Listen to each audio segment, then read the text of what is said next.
बड़ा आश्चर्य का विषय है कि देश के 22 जगहों पर कांग्रेस पार्टी आतंकवाद के विषय में प्रेस कॉन्फ्रेंस कर रही है। जिस पार्टी का नींव तुष्टीकरण का हो और तुष्टीकरण के कारण से जिस प्रकार कांग्रेस पार्टी ने आतंकवाद का साथ दिया है, यह कहना अतिशयोक्ति नहीं होगा। जो हमने पुराने समय में भी कहा था कि कांग्रेस का हाथ आतंकवाद के साथ, जहां जहां आतंकवादी गतिविधियां हुई हैं हिंदुस्तान में, किस प्रकार तुष्टीकरण के राजनीति के कारण कांग्रेस पार्टी ने वहां आतंकवादियों का और आतंकवाद का साथ और समर्थन किया है, यह सूची बहुत लंबी है। और इस सूची में अगर सर्वप्रथम किसी उदाहरण को मुझे आपके समक्ष रखना होगा तो वो कांग्रेस की वर्तमान अध्यक्षा आदरणीय सोनिया जी जिस प्रकार फूट फूट कर रो पड़ी थी बाटला हाउस एनकाउंटर में आतंकवादियों के लाश को देखकर, स्वयं उनके मंत्री सलमान खुर्शीद ने बताया था, इसका विवरण दिया था सलमान खुर्शीद ने कि सोनिया गांधी 3 रात तक सो नहीं पाई थी और वो रोती रही थी। किस लिए रोई थी? क्योंकि आतंकवादी मारे गए थे।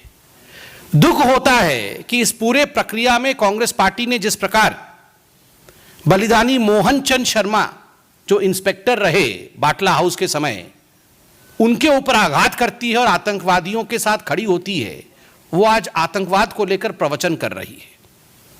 26/11, आप सभी को 26/11 के विषय में याद है, मीडिया ने पूरे उस वाकया को कवर किया था कि किस प्रकार हाथ पे हाथ धर के कांग्रेस पार्टी 26/11 अपने आंखों के सामने मुंबई में होती हुई देखते रही और कोई ठोस कदम तक उठा नहीं पाई। बाद में कांग्रेस के अंदर से ही आवाज आई कि कांग्रेस को कुछ सख्त कदम उठाना चाहिए था। और तो और 26/11 में किस प्रकार पाकिस्तान को क्लीन चिट देने का प्रयास, आतंकवादियों को क्लीन चिट देने का प्रयास कांग्रेस पार्टी ने किया सोनिया गांधी जी के कहने पर। दिग्विजय सिंह जी ने आरएसएस की साजिश, इस प्रकार एक किताब का भी लोकार्पण किया और बार बार पाकिस्तान को बचाने की यथासंभव कोशिश करते रहे। मीडिया ने यह भी दिखाया कि जब 26/11 का हमला हिंदुस्तान के ऊपर हो रहा था, तब राहुल गांधी पार्टी कर रहे थे एक फार्म हाउस में दिल्ली में। जो आतंकवादी गतिविधि के समय पार्टी करते हैं, मौज मस्ती करते हैं, वो आज 22 जगहों पर आतंकवाद को लेकर प्रेस कॉन्फ्रेंस की हिम्मत रखते हैं। जाकिर नायक, कांग्रेस और जाकिर नायक का तो रिश्ता आप सबको पता है।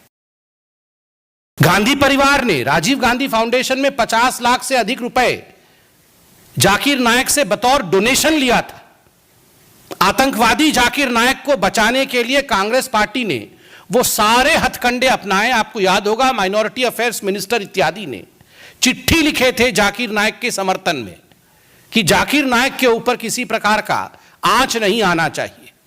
वो जाकिर नायक जिसने हिंदुस्तान में आतंकवादी गतिविधियों को बढ़ाने के लिए एक आइडियोलॉजिकल प्लेफील्ड का काम किया, जिसने लोगों के मन मस्तिष्क के अंदर देश के विरोध में, धर्म को लेकर एक उन्माद पैदा किया, उस आतंकवादी जाकिर नायक के साथ स्वयं सोनिया गांधी खड़ी थी, क्योंकि उनके पति राजीव गांधी के नाम पे डोनेशन लिया सोनिया गांधी जी ने।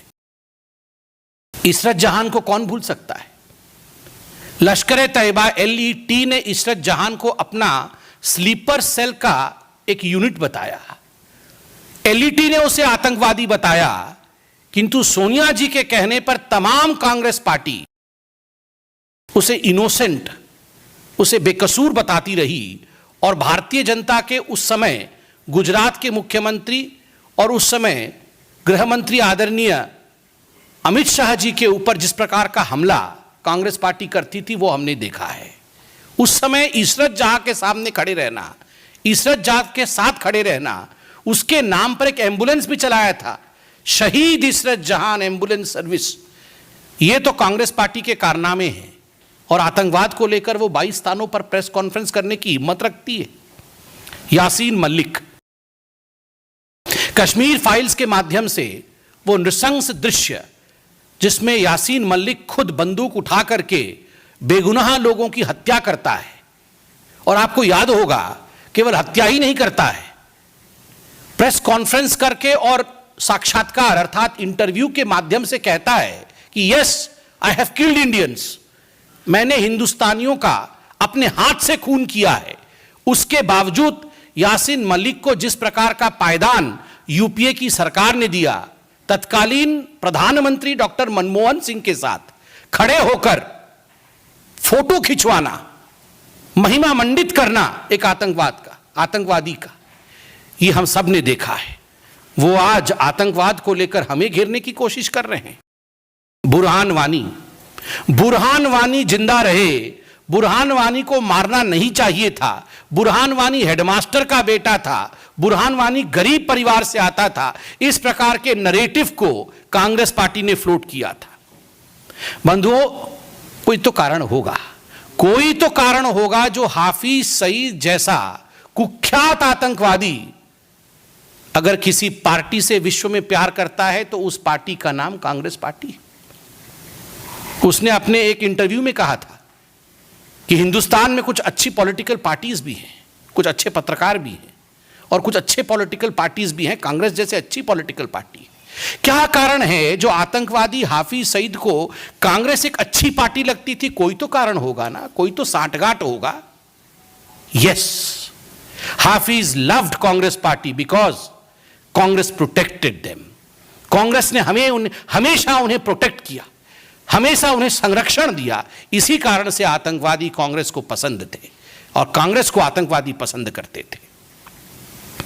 आपको याद होगा जब याकूब मेमन की फांसी हुई थी, कांग्रेस के कई नेताओं ने उस पर किस प्रकार का माहौल बनाया था। शशि थरूर अंग्रेजी में और दिग्विजय सिंह हिंदी में चिट्ठी लिखते थे। शशि थरूर और दिग्विजय सिंह ने जिस प्रकार का माहौल बनाया था कि याकूब मेमन को फांसी नहीं होनी चाहिए, और कांग्रेस पार्टी ने उसे स्टेट स्पॉन्सर्ड टेररिज्म का नाम दिया। स्टेट स्पॉन्सर्ड टेररिज्म था।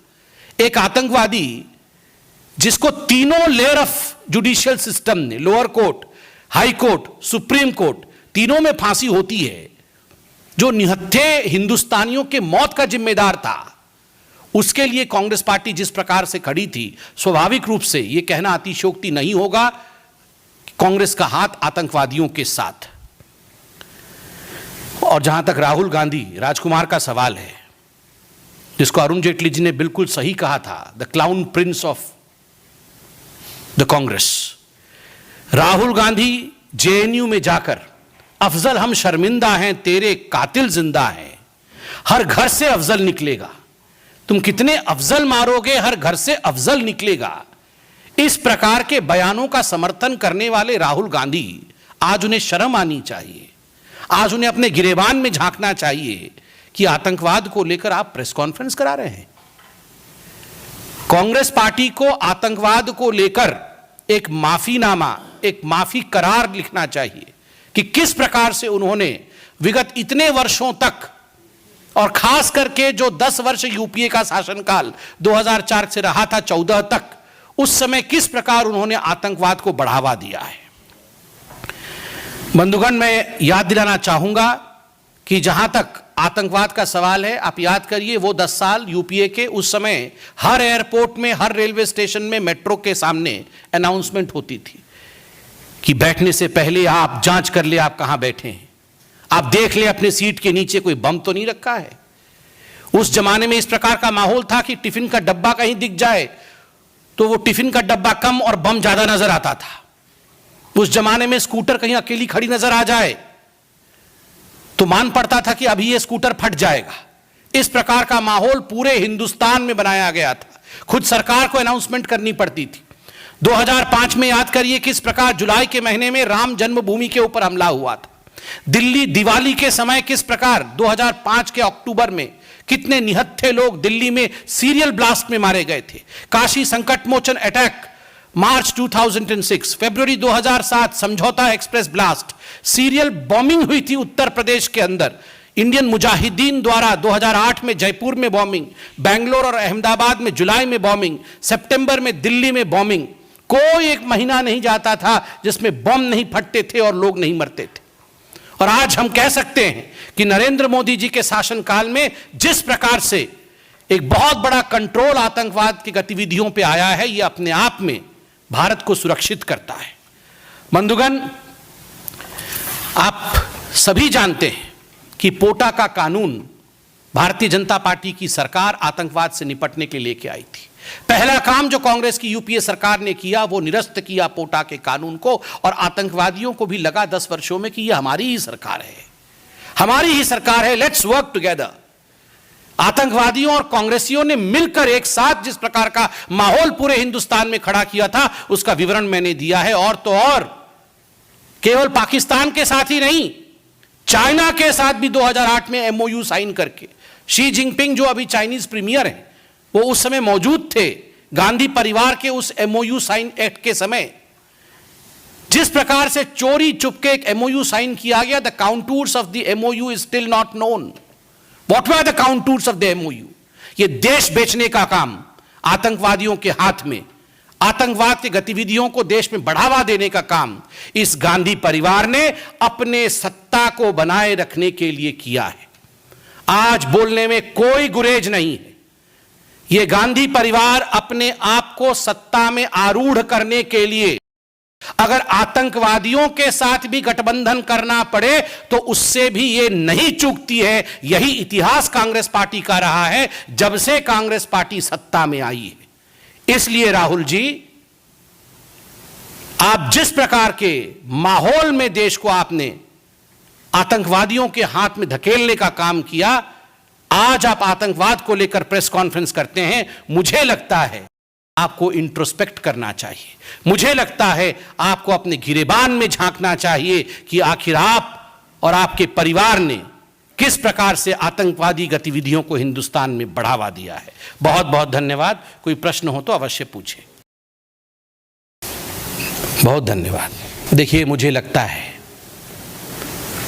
जापान के पूर्व प्रधानमंत्री जिस प्रकार से उनके ऊपर एक कायराना हमला हुआ और जिस प्रकार से उनकी असैसिनेशन हुई है, ये पूरे विश्व के लिए दुखद विषय है। वो हिंदुस्तान के लिए एक दोस्त थे, वो पूरे विश्व के लिए अच्छी कामनाएं करते थे। मुझे लगता है इस प्रकार छोटी राजनीति करके हमें एक बहुत गंभीर विषय को छोटा करना नहीं चाहिए। बहुत बहुत धन्यवाद।